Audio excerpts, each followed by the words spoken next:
গত রবিবার আমি আর আমার বর দুজনে মিলে বাইক নিয়ে একটু সকাল সকাল বেরিয়ে পড়েছিলাম বাবা বড়কাছারির মন্দিরের উদ্দেশ্যে।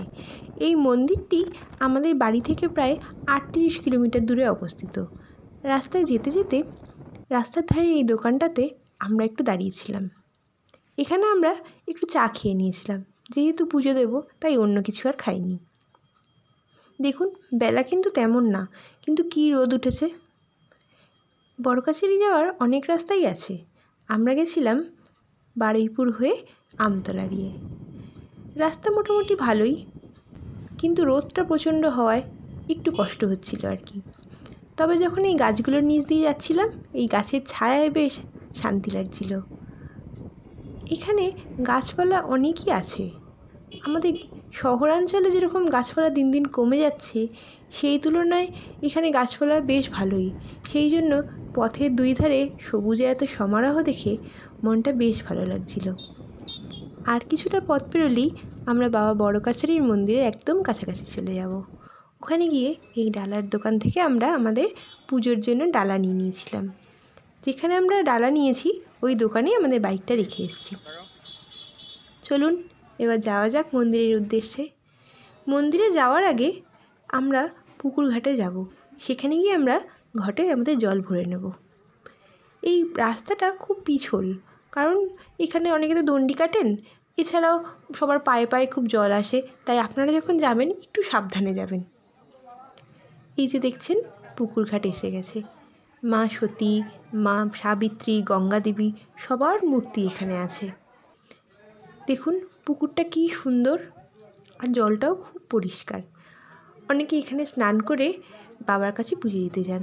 তবে আমরা বাড়ি থেকে যেহেতু স্নান করেই এসেছি সকালবেলা, তাই আমরা শুধুমাত্র এখানে বাবার মাথায় জল ঢালার জন্য জল এই পুকুর থেকে ভরে নেব। তারপরেই আমরা যাব মন্দিরের দিকে।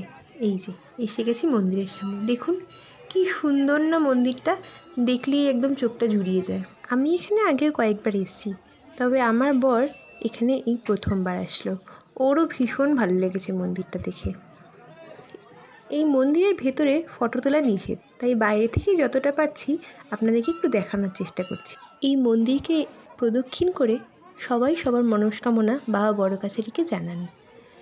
আমরাও এইভাবেই প্রদক্ষিণ করে সব মনস্কামনা বাবাকে জানিয়ে এসেছি।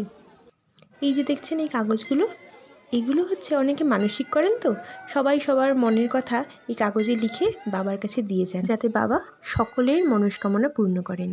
ভিড় বেশ ভালোই ছিল মন্দিরে, কারণ শ্রাবণ মাস তো, অনেকেই আসেন এই সময় বাবার কাছে পুজো দিতে।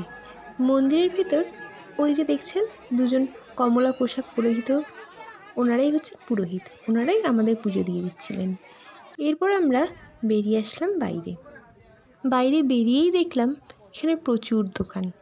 এখানে দেখুন কি সুন্দর ঠাকুরের সব জামা কাপড়ের দোকান। গোপালের জামাগুলো দেখুন কি সুন্দর। আমার বাড়িতে তো গোপাল আছে, আমার তো এইগুলোর দিকেই বেশি চোখ যায়। এখানে ঠাকুরের বিভিন্ন রকমের সামগ্রী পাওয়া যাচ্ছে। এছাড়া তো সাজাগোজার জিনিস আছেই, বাচ্চাদের কত রকম খেলনা। এই সব দোকানগুলো পথের দুধারে দেখতে দেখতে আমরা সামনের দিকে এগিয়ে চললাম। দেখুন এই দোকানের এই ফটোগুলো কি দারুণ, সব 3D পিকচার, ভীষণ সুন্দর। আমার তো খুব ভালো লাগছিলো দেখে। ঘর সাজানোর জন্য এই জিনিসগুলো এত সুন্দর। এরপর আমরা সকালে জলখাবার খাওয়ার জন্য এগোতে লাগলাম। দেখুন এই যে দোকান, মহাপ্রভু হোটেল অ্যান্ড রেস্টুরেন্ট, এই দোকানেই আমরা আমাদের সকালে জলখাবার খেয়ে নিয়েছিলাম। খুবই ভালো খাবার, আর দামও রিজনেবল।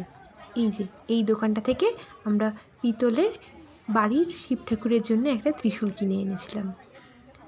এই দোকানগুলোতে এত সুন্দর সুন্দর সব জিনিস রয়েছে, যাই দেখছি সবই ভীষণ পছন্দ হয়ে যাচ্ছে। দেখুন এখানে কত সুন্দর সুন্দর ঠাকুরের ছবি, ঠাকুরের মূর্তি, আরও কত পুজোর সামগ্রী রয়েছে। আপনারা চাইলেই এখান থেকে বাবা বড়কাছারির ছবি বাড়ির জন্য বা কাউকে উপহার দেওয়ার জন্য নিয়ে যেতেই পারেন। আমাদের বাড়িতে আগে থেকেই বড়কাছারির ছবি আছে, তাই জন্য আমরা এবার আর নিলাম না। এখানে সব খাবারের দোকানগুলি নিরামিষ এবং দামও রিজনেবল। চলুন এবার বাইরের দিকটা আপনাদের একটুখানি ঘুরে দেখাই।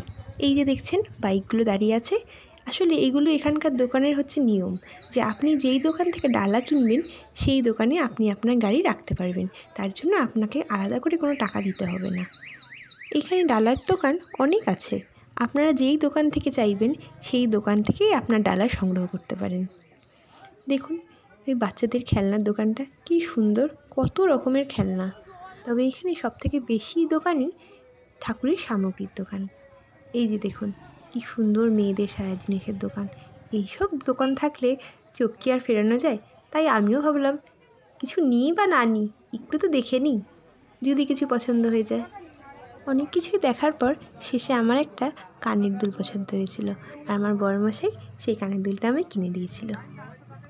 এত সুন্দর সুন্দর সব দোকান, না দেখে কি আর থাকা যায় বলুন? তাই আমরা দুজন মিলে ঘুরে ঘুরে সব দোকানই একটু দেখে নিচ্ছিলাম। ও, আপনাদের তো আগে বলাই হয়নি, আমি আমার বড়মশাই দুজনেই কিন্তু কপালে তিলক এঁকে নিয়েছিলাম ঠাকুরের পুজো দিতে যাওয়ার আগে। ওখানে পুকুর ঘাটে অনেকেই থাকেন যারা কপালে তিলক এঁকে দেন। দেখুন আজ বেশ ফাঁকা ফাঁকা কিন্তু এখানটা। অন্য দিন গাড়ির এত ভিড় থাকে, গাড়ি রাখারই জায়গা পাওয়া যায় না। সেই তুলনায় কিন্তু আজ গাড়ির ভিড় বেশ অনেকটাই কম। মন ভরে ভক্তি ভরে খুব ভালোভাবে সকাল সকাল বাবার পুজো দিলাম। মনটা বেশ অন্যরকম অনুভূতিতে ভরে যাচ্ছে। চলুন এবার তো বাড়ি ফেরার পালা। এই গলিটা খুব সরু, আর এই গলির দুই ধারে দেখুন যে পুকুরগুলো রয়েছে, এই পুকুরগুলোতে মাছ চাষ হয়। ওই যে জাল দিয়ে আটকে রেখেছি যাতে গাছের কোনো পাতা পুকুরের জলে না পড়ে নষ্ট হয়। আকাশে ভালোই মেঘ আছে, কিন্তু মেঘ থাকলে কি হবে, রোদের দাপট কিন্তু এক ফোঁটাও কমেনি। বেলা যত বেড়ে চলেছে রোদের দাপট যেন পাল্লা দিয়ে আরও তত বেশি বেড়ে চলেছে। অনেকটা রাস্তা এখন রোদের মধ্যে এইভাবে যেতে হবে, এটাই যা একটু কষ্টর। একটু যদি আকাশটা মেঘলা হতো একটু স্বস্তি হতো। চলুন আমরা এইভাবে গল্প করতে করতে বাড়ির প্রায় কাছাকাছি চলে এসেছি।